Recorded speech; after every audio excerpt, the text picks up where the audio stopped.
कहते विसरण क्या है? कभी पादा है? पाद नहीं। पादते हैं तो क्या होता है?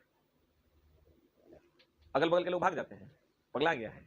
जब हम पादते हैं तो पादते हैं, देखो होता क्या है, तुम देखना, जैसे तुम पादोगे यहां खट से दूसरा होता क्या है? होता यह है चला कि हमारे पेट में जो गैस है उसमें बहुत अधिक घनत्व है, पूरा घनियाइल रहता है, और जब छोड़ते हैं अंदर में घनत्व ज्यादा, अब बाहर में घनत्व कम। अधिक घनत्व से कम घनत्व में सट सट, कभी ऐसा होता है पिछवाड़े से तो कभी बाहर से अंदर हवा लिया, ऐसे लिया है? नहीं लिया होगा। ऐसा कोई बंदा, एक बंदा जो पीछे से हवा खींच लेता हो, इम्पॉसिबल, असंभव। काहे? Why this happen? क्योंकि अधिक घनत्व से कम घनत्व से अधिक घनत्व में नहीं घुस सकता हवा। तब तो लोग को क्या जरूरत था यहां से लेने